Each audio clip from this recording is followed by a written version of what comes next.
Muy bien, buenas tardes. Este tema es súper cortito, yo creo que lo vamos a acabar en 15 minutos exagerando. Así que si tuvieran algo que quieren que les explique del anterior tema o quieren que repasemos algo, podemos aprovechar el horario y también para que hagan sus preguntas, ¿no? Todo lo que necesiten. Em, ¿Ya? Y ahora empezamos. En una duda, porque he tenido con los otros grupos algunos retrasos. Entonces, este grupo hemos concluido todo el tema, ¿verdad? Todo el anterior tema que era tejido conectivo y tejido conectivo y parte del tejido óseo. Tejido óseo también, sí. Eso ya se ha acabado. Así que si hubiera alguna duda, quieren que repase algo o me ha faltado algo, me avisan para que volvamos a retomar. ¿Ya? Entonces, vamos a la segunda fase, que es el tejido conjuntivo 2. Me avisan si se me escucha, si se ve la presentación y continuamos. Ya, el cartílago. En la anterior clase hemos hablado de el hueso. Ahora vamos a hablar del cartílago. El cartílago es un tejido conjuntivo especializado caracterizado por su consistencia firme y flexible, con una matriz rica en fibras colágenas y elásticas. Cumple funciones de soporte estructural, amortiguación de impactos y molde para la formación ósea durante el desarrollo embrionario. ¿Eso qué quiere decir? Cuando somos fetos, cuando nos estamos formando, al principio no tenemos huesos, tenemos cartílago. Ese cartílago ya en las siguientes semanas, ya para el final de la gestación, se va osificando y se va convirtiendo en hueso. Pero lo que es el feto y las primeras semanas de la gestación está conformado su estructura, su esqueleto por cartílago predominantemente. Y también tenemos cartílago en las articulaciones, como en esto, en los bordes de las superficies articulares. ¿Esto nos sirve para qué? Para permitir para recibir en realidad ya, las fuerzas de cizallamiento o la resistencia. Es decir, lo que hacen es que si yo brinco, si yo salto de medio metro, ya, no me genera una lesión en mi hueso porque el cartílago recibe el impacto del salto. Entonces, eso hace que exista la amortiguación para el impacto y el soporte estructural, ¿no? Es como una gomita, vamos a ponerle, que tenemos entre las articulaciones para poder recibir el impacto. Ahora, haciendo mención a lo que hemos visto en la anterior semana, osteoblastos, células osteoprogenitoras, osteoblastos, osteocitos, osteoclastos, ¿verdad? Eso hemos visto en la anterior semana o la anterior clase.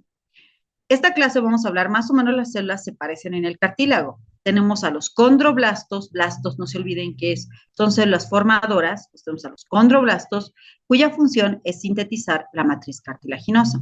Entonces, todo esto es el cartílago, y fíjense que en el borde se encuentran los condroblastos.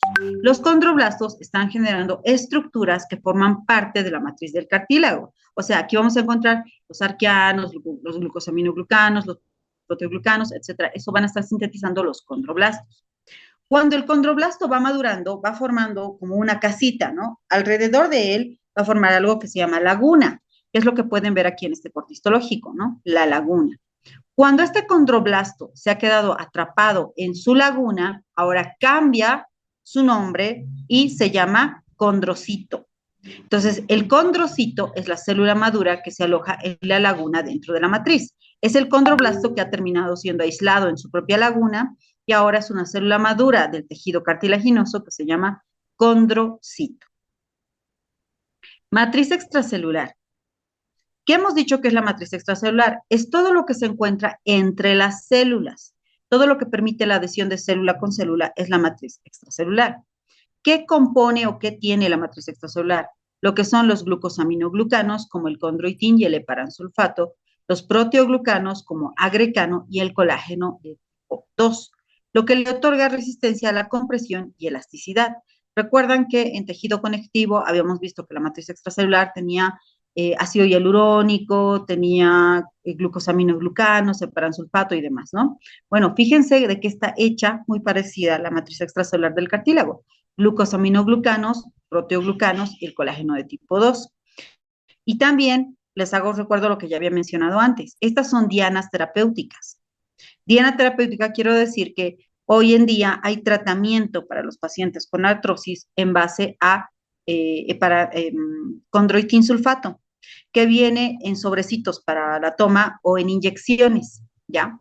Esto se puede utilizar como diana terapéutica. Otra diana terapéutica que también se utiliza es el colágeno. Los pacientes consumen colágeno hidrolizado precisamente para reforzar, porque a partir de los 30 años de edad empieza la declive del ser humano. Entonces dejamos de producir colágeno y estas estructuras empiezan a perder el tono y empiezan a perder esa capacidad, esa elasticidad, ¿no? Ese es el origen de la artrosis. Entonces, el que el cartílago tenga glucosaminoglucanos, proteoglucanos y colágeno tipo 2 le da elasticidad y le da resistencia al cartílago, lo que hace que sea resistente a la compresión y le da elasticidad. Por ejemplo, que yo salte de medio metro. Yo salto y no me lesiono mi articulación del tobillo ni mi articulación de rodilla y cadera porque tengo un cartílago hialino que está recubriendo mi articulación y que ese cartílago tiene colágeno y eso le da la capacidad de poder resistir al impacto. La elasticidad también me permite que cuando yo caliente mis articulaciones pueda hacer estiramientos, ¿no? Y cada vez puedo estirarme un poquito más. ¿Ya? Pericondrio. ¿Qué es el pericondrio? Igual vuelvo a hacer mención a lo que hemos visto en la anterior clase, que era el periostio. Son membranas que cubren el periostio, el hueso, y en el cartílago, el cartílago. Esto que cubre el cartílago, ¿para qué? Para nutrirlo, ¿ya? Entonces, es tejido conjuntivo denso que rodea el cartílago. ¿Para qué? Para darle nutrientes por difusión, es decir, los nutrientes van a atravesar, ¿no? De lo que es el pericondrio hacia profundidad, ya que el cartílago carece de vasos sanguíneos, eso también lo sabemos. Donde les pido que vayan a buscar cartílago, o sea, los que vayan a comer un pollo hoy día o en estos días pollo, fíjense cómo es el cartílago que se encuentra en la piernita del pollo, es blanco, ¿no? Y no tiene vasos sanguíneos, para que se acuerden que el cartílago no es vascularizado. Se nutre a través del pericondrio, pero no tiene vasos sanguíneos. O sea, si cortamos un cartílago no va a sangrar, porque no tiene vasos sanguíneos. La nutrición al cartílago le llega a través del pericondrio, que es el que se encuentra recubriendo el cartílago. En esta tinción podemos ver que lo que está en morado es el cartílago, los condroblastos, los condrocitos, las lagunas, y por fuera tenemos al pericondrio, que es lo que está teñido en rosado. ¿Qué tipos de cartílago tenemos? Tenemos al cartílago hialino, al cartílago elástico y al fibrocartílago. El cartílago hialino tiene fibras de colágeno de tipo 2, ¿ya? ¿Dónde se encuentra? Tiene pericondrio, es decir, se nutre a través del pericondrio. ¿Dónde se encuentra? En la tráquea, en la nariz, en las costillas y en las articulaciones. ¿Cuál es su función? Precisamente, si se encuentra en las articulaciones, la de dar soporte, la de permitir que se pueda movilizar la articulación sin lesionarse. El de tipo elástico. El de tipo elástico tenemos alcohol, que está compuesto principalmente de colágeno de tipo 2 y elastina, tiene pericondrio y lo encontramos en la epiglotis y en la oreja. Su función, flexibilidad. Y bueno, un ejemplo que les he estado dando a todo el mundo, ¿no? Yo no puedo estirar el cartílago en mis costillas, no puedo estirar mi tráquea, no se puede, pero sí puedo estirar mi oreja, se puede jalar la oreja. ¿Por qué? Porque es cartílago elástico, tiene flexibilidad, ¿no? Fibrocartílago, tiene colágeno de tipo 1, no tiene pericondrio y se encuentra en los discos intervertebrales y la sínfisis púbica. ¿Por qué tiene esta característica el fibrocartílago, el tener predominantemente colágeno de tipo 1 y estar en discos intervertebrales? Porque mucho de la fuerza que tenemos de la resistencia, vamos a decir, del esqueleto, recae en la columna. Nuestra columna nos mantiene erguidos, nuestra columna le da la forma al cuerpo, ¿no ve? La que mantiene el esqueleto firme. Entonces, mucho de la fuerza que se necesita para mantenerme en pie va a recaer en la columna. Por eso es que necesitamos fibrocartílago en la columna. Entonces lo vamos a encontrar en los discos que se encuentran en las vértebras y justo para qué está ahí, para la resistencia y la presión, porque todo el eje de mi cuerpo va a ir hacia la columna. Histogénesis y crecimiento. ¿Cuál es el origen del cartílago? El cartílago hialino se origina a partir de las células mesenquimatosas. Recordemos que el tejido conectivo igual venía de las células mesenquimatosas y el tejido óseo también venía de células mesenquimatosas. O sea, son las primeras células. Estas células mesenquimatosas se van a agrupar en zonas llamadas centros de condrificación. Y de estos centros de condrificación ya van a mutar a lo que es un condroplasto.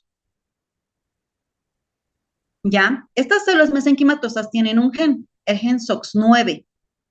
Gracias a tener este gen, cuando se activa, puede diferenciarse desde una célula mesenquimatosa a un condroblasto.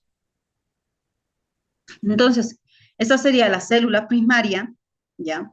Y este condroblasto va a empezar a formar la matriz. ¿Qué es la matriz? Toda la estructura que rodea al condroblasto, al condrocito, y que conforma lo que es el cartílago propiamente dicho. Esa es la matriz. Entonces, el condroblasto recién formado, a partir de que la célula mesenquimatosa se ha cambiado, ¿no?, a condroblasto, el condroblasto recién formado secreta matriz cartilaginosa alrededor de sí mismo, ¿no? Entonces, el condroblasto empieza a formar este cartílago y va a quedar atrapado en lo que habíamos dicho que se llaman lagunas. Va construyendo su casita, pues, ¿no? Construye la casita y cuando se queda alrededor de esa laguna de cartílago, ya se convierte en lo que es el condrocito. Entonces, el condroblasto recién formado secreta matriz alrededor de sí mismo, quedando atrapado en pequeños espacios llamados lagunas. Una vez dentro de la laguna, esta célula se denomina condrocito. ¿Ya? Es el mismo condroblasto que ahora que está dentro de la laguna se denomina condrocito. Este condrocito, al igual que en el caso de los osteocitos, van a mantener la síntesis, van a mantener la estructura del cartílago y tienen la capacidad de dividirse de acuerdo a la necesidad del tejido. O sea que al convertirse en condrocito no quiere decir que ya no se puede multiplicar, igual se puede seguir replicando. ¿Qué más? Transición celular. Las células mesenquimatosas que rodean al cartílago en formación se transforman en fibroblastos. Es que la célula mesenquimatosa puede, como es una célula madre, como es pluripotente, puede convertirse en lo que quiera. Y en el cartílago no solamente vamos a encontrar condroblastos o condrocitos, también vamos a encontrar fibroblastos.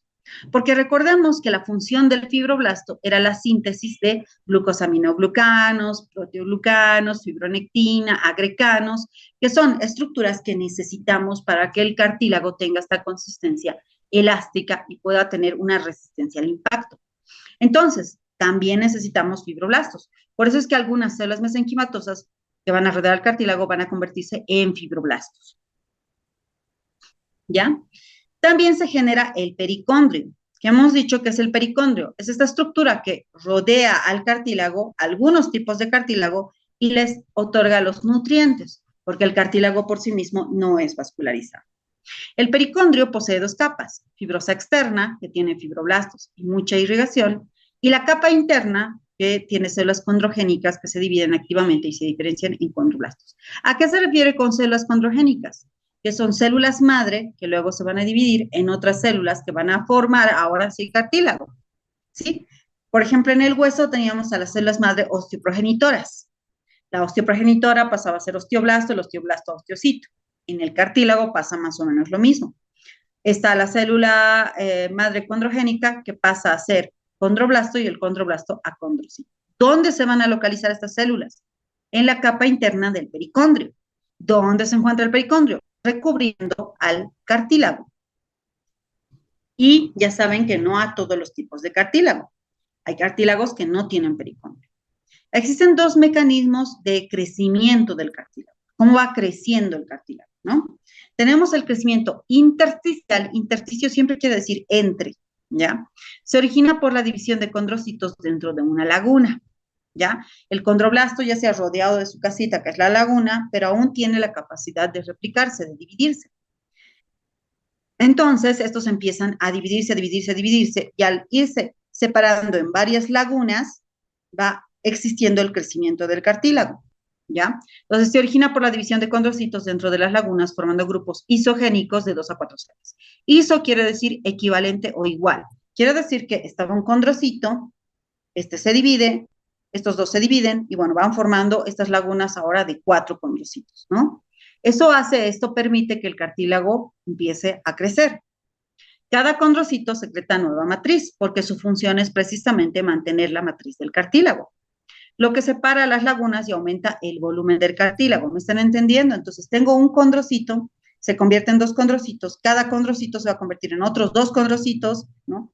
Y ahora, cada condrocito que se ha dividido a partir de un condrocito va a empezar a formar más matriz extracelular. Y entonces esto va a permitir el crecimiento del cartílago.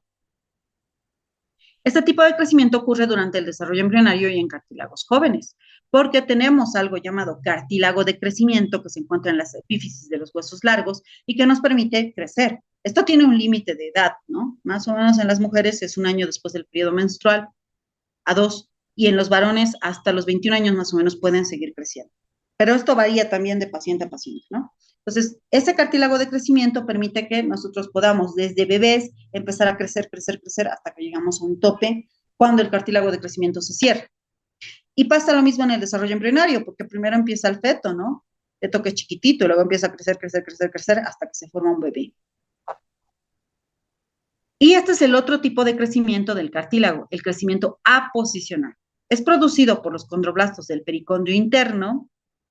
Ya hemos dicho que en la membrana interna del pericondrio se encuentran las células condroprogenitoras que da lugar al condroblasto. Se diferencia el condroblasto. ¿Ya? Estos condroblastos que están en el pericondrio interno van formando matriz extracelular, pero para la superficie externa del cartílago.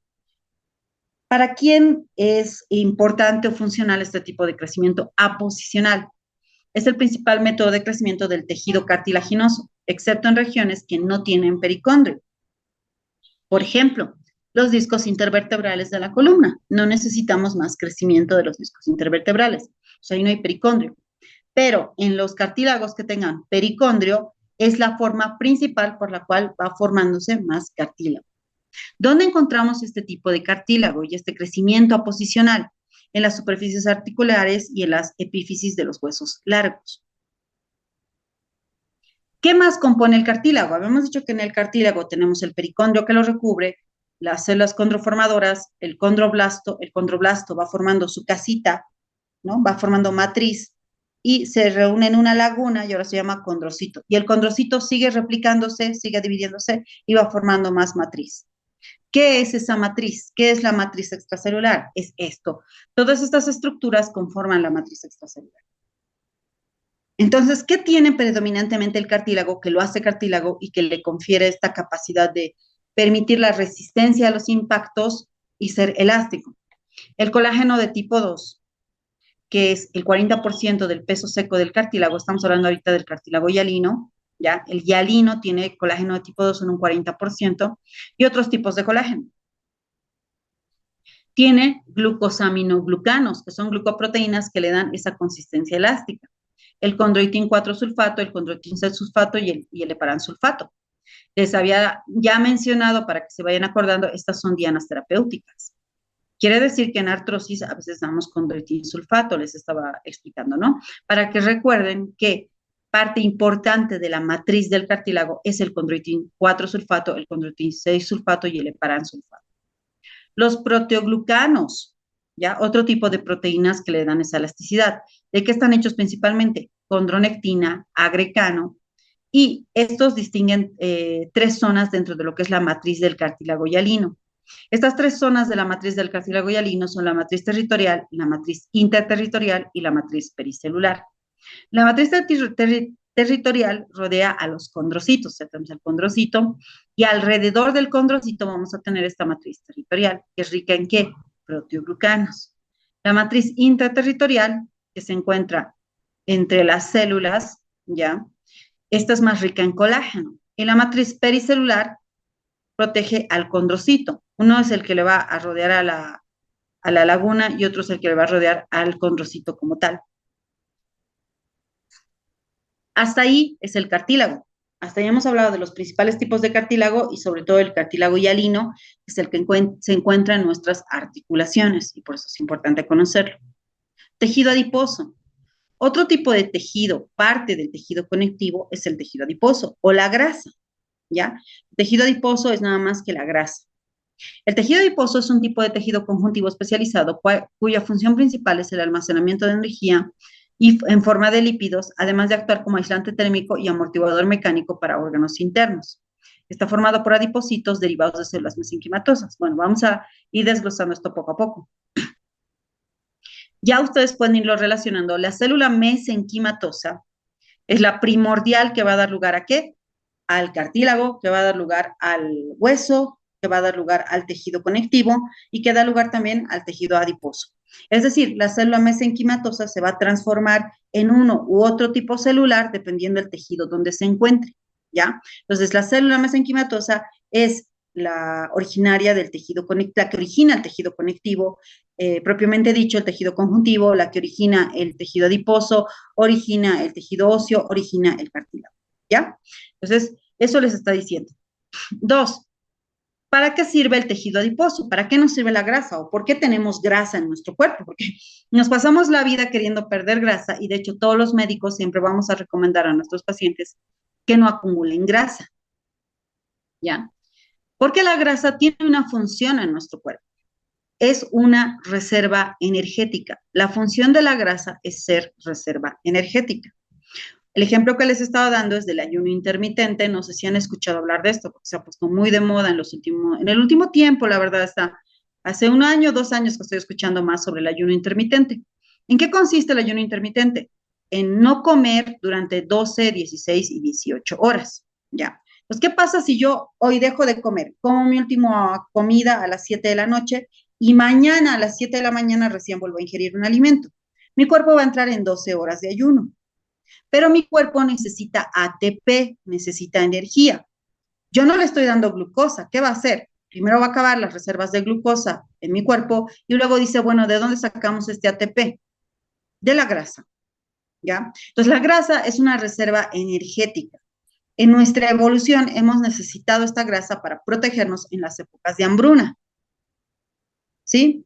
Pero ¿qué pasa hoy en día? El estilo de vida actual hace que acumulemos más grasa de la que podemos quemar. Y es ahí donde se presenta la enfermedad, como el sobrepeso y la obesidad. Entonces, la grasa originalmente el ser humano la tiene como una reserva energética. ¿Ya?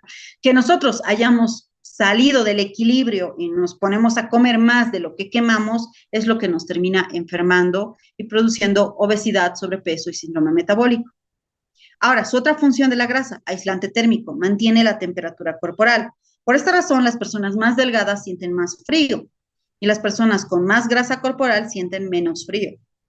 Y amortiguador mecánico. Hay tejidos, que yo imagino lo están viendo tal vez en anatomía, que están más recubiertos de grasa. Uno de estos es la grasa que recubre al riñón, ¿ya? Esta grasa, esta cápsula de grasa que recubre al riñón, evita que haya traumas directos al riñón. Que no sé, si me dan un balonazo en la espalda, no me lastime el riñón, o si me caigo de espaldas, no me lastime el riñón, porque el riñón está recubierto por esta grasa. Entonces, es un amortiguador mecánico para órganos internos. Igual tenemos a la grasa del mesenterio, por ejemplo, que es un amortiguador para nuestras vísceras que se encuentran en la cavidad abdominal. Entonces, esas son las funciones del tejido adiposo. ¿Cómo clasificamos al tejido adiposo? En tejido adiposo blanco, que es unilocular, y tejido adiposo pardo, que es multilocular. Los adultos tenemos tejido adiposo blanco, ¿ya? El tejido adiposo blanco unilocular, quiere decir un solo lóbulo, ¿ya? Está compuesto por adipocitos uniloculares grandes y esféricos. Tienen una sola gota de grasa, pueden verlo aquí. Están compuestos de una sola gota de grasa. Esta gota de grasa ocupa casi todo el citoplasma de la célula adiposa. Predominan los adultos, se organizan lóbulos separados por tabiques de tejido conjuntivo que contienen a los vasos sanguíneos y a los nervios. Aquí está el tejido. Fíjense que acá tenemos a las células grasas y esta está separada por tejido conjuntivo. ¿Dónde encontramos tejido adiposo blanco?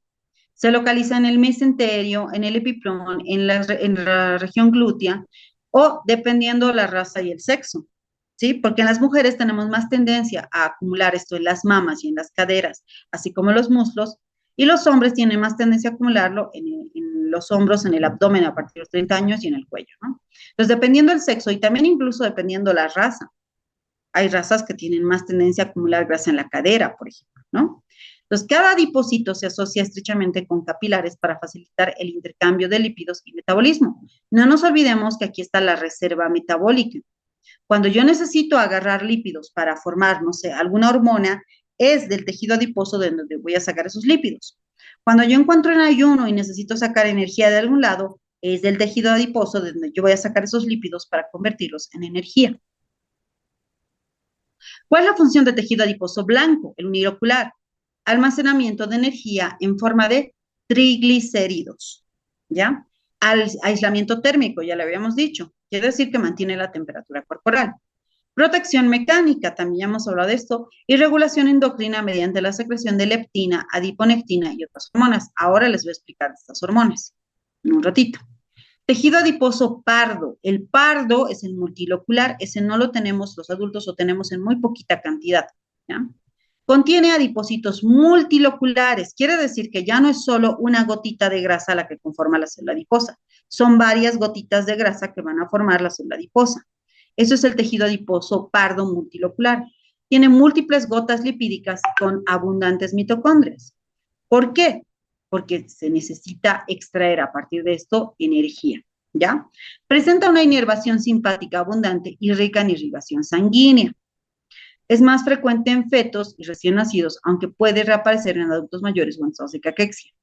Entonces, al tener muchas mitocondrias, este tipo de tejido adiposo multilocular es muy importante para mantener nuestra reserva metabólica y mantenernos sobre todo calientes. Su principal función es la térmica. Un feto, un niño pueden morir, bueno, un recién nacido en realidad puede morir por hipotermia, porque la temperatura es baja. Y ellos tienen mucha facilidad de enfriarse. Entonces, por eso la vida es tan sabia que les ha dado el tejido adiposo pardo. Y eso hace que ellos se mantengan calientitos. Y a medida que este bebé va creciendo y se va volviendo niño, entonces ya no va a tener tejido adiposo pardo, sino se va a ir convirtiendo en tejido adiposo blanco. Pero como nos queda algo de reserva del pardo, muy poquito de reserva del pardo, se ha visto que en personas muy delgadas, como es la caquexia es un estado de piel y hueso, eso es caquexia, se puede reactivar el tejido adiposo pardo como un mecanismo de supervivencia. ¿Cuál es la función principal del tejido adiposo pardo o multilocular? El de mantener calor, ¿ya? Sin estar haciendo así, sin estar temblando, quiere decir, no sin tiritera. Contiene la proteína desacoplante 1, UCP1 o termogenina, que desvía el flujo de protones mitocondriales para liberar energía como calor en lugar de producir ATP. O sea, esta es la característica del tejido adiposo pardo. Esa es la forma en la que produce calor, gracias a esta proteína desacoplante 1, ¿ya? Ella lo que hace es dar estos protones de las mitocondrias para que se genere calor. Por eso este tejido adiposo pardo también lo encontramos en los ositos, porque los osos invernan, ¿no ve? Cuando va a invernar un oso, va a estar meses metido en una cueva sin comer, durmiendo. ¿Qué lo mantiene en una temperatura normal? El tejido adiposo pardo. Y también es su reserva metabólica por ese tiempo que no va a comer, ¿ya? Este calor se distribuye al cuerpo mediante su densa red vascular. Entonces, y también decíamos, en los humanos lo tenemos en los recién nacidos, porque necesitamos que mantengan su temperatura corporal. Ahora, el metabolismo lipídico. Los triglicéridos se forman a partir de los ácidos grasos y glicerol, absorbidos en el intestino y transportados por la sangre como kilomicrones y VLDL colesterol. ¿Qué es lo que sucede? Yo me como una hamburguesa con papas fritas y mi Coca-Cola. Toda esa grasa que yo estoy metiendo en la hamburguesa con papas fritas va a ser kilomicrones, ¿ya? Este kilomicrón se va a absorber en el intestino. Y cuando pasa la sangre va cambiando, todo lo que yo absorbo va cambiando, que no es necesario que lo sepan, pero va cambiando LDL, VLDL, y este cambio en la conformación de la grasa que yo he ingerido, finalmente va a conformar lo que es el triglicérido. Ese triglicérido que se origina a partir de lo que yo como, se va a acumular en mi grasa corporal como una reserva. Eso es lo que les están diciendo cuando dice que se forman a partir de ácidos grasos y glicerol. Es la grasa que yo como, ¿ya? Una vez que se absorbe en forma de kilomicrón o VLDL, este va a pasar por muchas reacciones químicas hasta convertirse en triglicérido. El triglicérido es el que se encuentra en nuestra grasa corporal. En los capilares, el tejido adiposo, la lipoproteína lipasa, los descompone en ácidos grasos y glicerol, que son absorbidos por los adipocitos para volver a formar triglicéridos. Entonces, cuando yo necesito quemar estos triglicéridos para poder para poder entregar energía a mi cuerpo, cuando yo empiezo a quemar los triglicéridos, ¿cómo se deshace nuevamente el triglicérido? Gracias a la lipoproteína lipasa. La lipoproteína lipasa descompone el triglicérido, que era mi reserva de grasa, en ácido graso y glicerol, ¿ya? Entonces, se puede usar, se puede echar mano de la grasa corporal. Además, también, por ejemplo, en el caso de las personas jóvenes, las mujeres, es a partir de estas grasas que se forman nuestras hormonas, ¿ya? Entonces, es también, tiene una utilidad el hecho de tener estas grasas. Entonces, es así como es el metabolismo de los lípidos. A grandes rasgos, porque esto es más complicado, pero a grandes rasgos es eso. Yo como grasa, la grasa se absorbe, pasa por muchas reacciones químicas y se almacena como grasita, como triglicérido en las grasitas. Y está ahí hasta que yo necesite usarlo. Cuando yo necesito usarlo, ¿quién permite la degradación de esta grasita para que yo pueda utilizarlo? La lipoproteína lipasa. Y acá les da otro ejemplo. La adrenalina y la noradrenalina estimulan a la lipoproteína lipasa, sensible a hormonas, que degrada el triglicérido almacenado. ¿Para qué? Para liberar ácidos grasos al tejido sanguíneo. Por ejemplo, yo estoy caminando por la selva y veo un tigre. El tigre me quiere atacar. Mi cuerpo va a activar el sistema nervioso simpático que va a liberar adrenalina y noradrenalina y va a decir, pues tienes que correr por tu vida. Como estoy generando mucha quema metabólica, entonces parte de la adrenalina y la noradrenalina van a activar a la lipoproteína lipasa. ¿Ya? ¿Para qué? Para que la grasa también pueda ser utilizada como energía. ¿Cómo se aplica esto en lo que es la medicina? Cuando tenemos pacientes sometidos a mucho estrés metabólico continuo en terapia intensiva, intubados, cateterizados, postoperados, ¿no? Con sepsis, infectados, mucho estrés metabólico.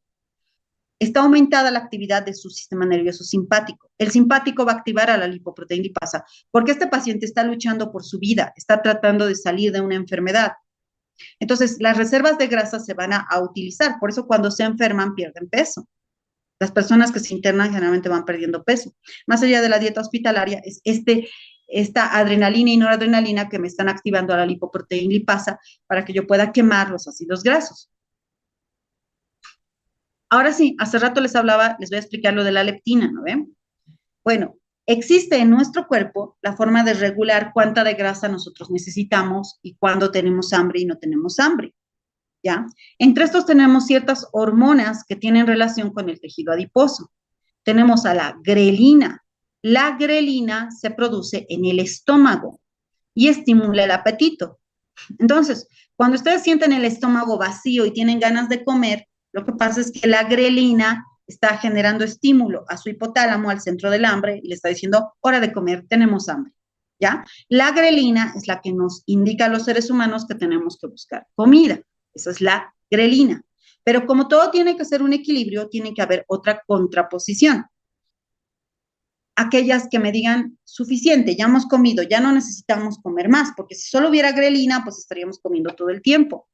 ¿Cuáles son estas? La leptina, el péptido I, ¿ya? El péptido I se encuentra en el ilion y en el colon, y cuando le llega comida a mi ilion y a mi colon, la distensión del intestino hace que se libere el péptido I, que llega hacia el hipotálamo y me dice, bueno, ya hemos comido, no tenemos más hambre. Entonces yo me siento satisfecha, no quiero comer más, gracias al péptido I. ¿Y qué más? El papel de la leptina es muy importante para explicar síndrome metabólico y diabetes. La leptina es producida en los adipocitos blancos, sobre todo en la grasa abdominal y la visceral, ¿ya? Regula el apetito actuando sobre el hipotálamo, su déficit o resistencia produce obesidad. ¿Qué pasa? La leptina se produce en la grasa blanca, precisamente para que cuando yo suba de peso, bueno, cuando yo coma, le diga a mi hipotálamo, ya no, estamos llenos, no necesitamos más comida. ¿Ya? Y eso sería un ciclo muy normal. Lo que se sabe del síndrome metabólico y la obesidad hoy en día es que a mayor grasa abdominal y visceral tengamos, más leptina habría. Y uno diría, pero es que eso es maravilloso, porque le diríamos al hipotálamo ya no más hambre, pero no. Mientras más grasa abdominal hay, más leptina hay y a nivel periférico se produce resistencia a la acción de la leptina. Entonces ya no siento saciedad y tengo más ganas de seguir comiendo.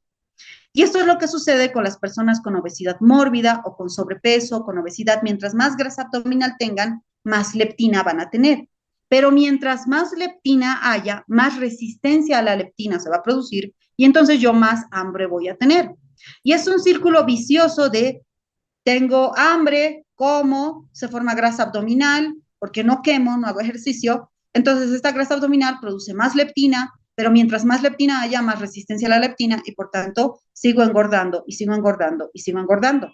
Por esto es que los médicos somos tan insistentes en perder la grasa abdominal. No se trata de algo estético, no estamos yendo en contra de la aceptación de los cuerpos, es fisiología, es lo que nos está explicando que sucede en nuestro cuerpo cuando nosotros rompemos ese equilibrio en el que deberíamos vivir, ¿ya? Por eso no es bueno tener mucha grasa abdominal. Y luego tenemos a la insulina, que favorece el almacenamiento de la grasa al estimular la conversión de glucosa en triglicéridos.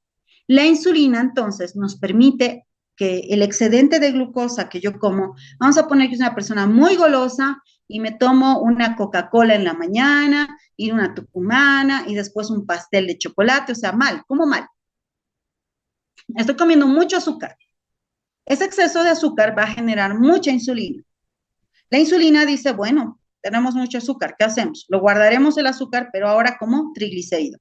Entonces, el exceso de glucosa que yo consumo se convierte en grasa. Por eso lo que más nos engorda son los hidratos de carbono, los carbohidratos, ¿no? Entonces yo, esos pasteles, chocolates, dulces, refrescos, los estoy convirtiendo en grasa, grasa, grasa, grasa, grasa. Porque la insulina, en su entender, dice, está consumiendo mucha glucosa, lo utilizaremos como reserva para cuando no tengamos glucosa.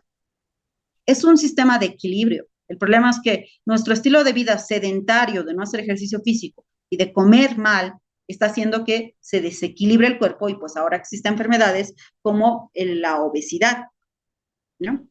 Y también desencadena de alguna forma este exceso de leptina y de grelina, desencadena una resistencia a la insulina y es el origen de la diabetes, ¿no? Entonces, si yo tengo una predisposición genética, mucha grasa abdominal y consumo muchos hidratos de carbono procesados, pues es la fórmula perfecta para tener diabetes. Y ya, con eso terminamos. Y si tienen preguntas, porque hemos acabado temprano, ahora las pueden realizar.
A ver, ¿los fibrocartílagos están vascularizados o cómo se alimentan si no tienen pericondrio? Eh, la alimentación es a través de los canales que están cerca a los condrocitos.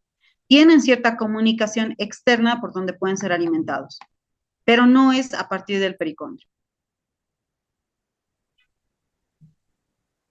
Matriz extracelular de células pluripotentes. Ya, claro, les explico. ¿Existe mucha matriz en el tejido conjuntivo? Claro que sí. O sea, de todos los tejidos, el que más tiene que tener matriz extracelular es el tejido conjuntivo, porque no se olviden que es el que le da sostén al resto de los tejidos, es el que le permite la elasticidad. Entonces, ¿dónde está la imagen de la matriz extracelular? Ah,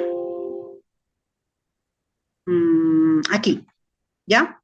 Aquí tenemos el pericondrio, acá tenemos a los condroblastos, ¿ya? El condroblasto va a producir lo que es la matriz. La matriz está compuesta de ¿qué? Proteoglucanos, glucosaminoglucanos, sarcanos y colágeno. Va formando estos proteoglucanos, glucosaminoglucanos, etcétera, y así va formando una laguna. Estas son las lagunas. Dentro de la laguna se encuentra el condrocito maduro, ¿ya?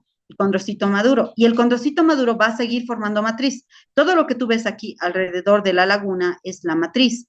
¿De qué está compuesta la matriz? De glucosaminoglucanos, proteoglucanos y colágeno. El tipo de colágeno va a variar en función del cartílago que estés estudiando, ¿no? Pero es lo que principalmente produce, es lo que compone la matriz extracelular. Y esto le da la capacidad de resistencia al cartílago. Uh -huh. ¿Qué pregunta más había? Y entonces, claro que necesita mucha matriz el tejido conectivo conjuntivo porque es el que le da sostén. El tejido epitelial es el que menor matriz extracelular tiene. Tiene menos, evidentemente, el tejido epitelial tiene menos matriz extracelular porque para el epitelio yo necesito que las células estén muy juntitas entre sí. Ya, mira, te voy a hacer la diferencia.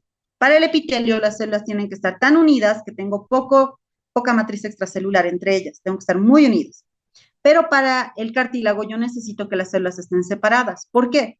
Porque para que el cartílago tenga esa resistencia tiene que haber más matriz extracelular que permita esta elasticidad y este rebote. Estoy dando en la pasada a las diapositivas como me han pedido.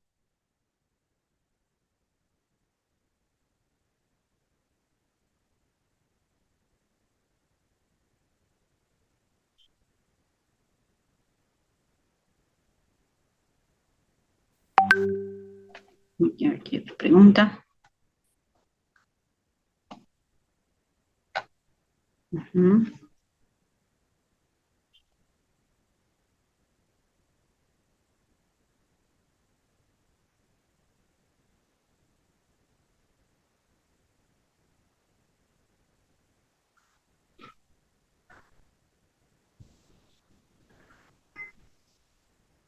Listo.